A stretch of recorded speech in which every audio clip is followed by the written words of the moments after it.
The color is, to my point, even today, the only thing you cannot really describe. You can speak for hours about color, but you cannot really speak. So it's a kind of a very interesting aspect of visual art, which is a way to think directly without word, with no filter, to try to transmit or to say something is by the means of color.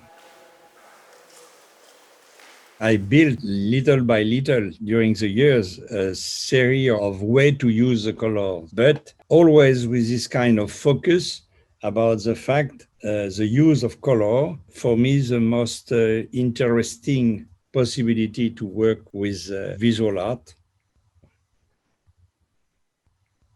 And also make even clearer why I was very suspicious in many exhibition where I was invited, group exhibition, around the theme of concept art. I use this situation of being invited to also open a deep criticism about conceptual art, because I think visual art cannot be reduced with a speech or with a phrase or playing with all these concepts. It's a way to use that word during that period. We are in this very, very new situation of not being able to move anymore, at least very difficult to move. And for someone like myself who more or less based my work as work in situ, to be not able to move where I work, it's almost a fundamental contradiction. So I more or less adapt myself by working in distance.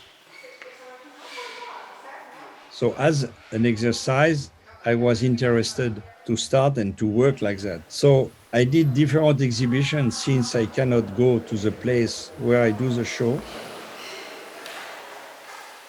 And for the show now with Nara Rosler, the advantage is the fact that I know the place. So it's not like to see the place today. It's not especially like to see the people today, which is for me part of the exhibition. But at least it's not like something totally unknown. I know also it's a kind of a new experience. And the show we are going to do now in Sao Paulo, it's very much using the walls. And I called part of the last exhibition I did high relief. I think this one will be, I don't know in English the name, but I think it's low relief. So it's still a little bit to play with the wall, and outside a little bit three-dimensional.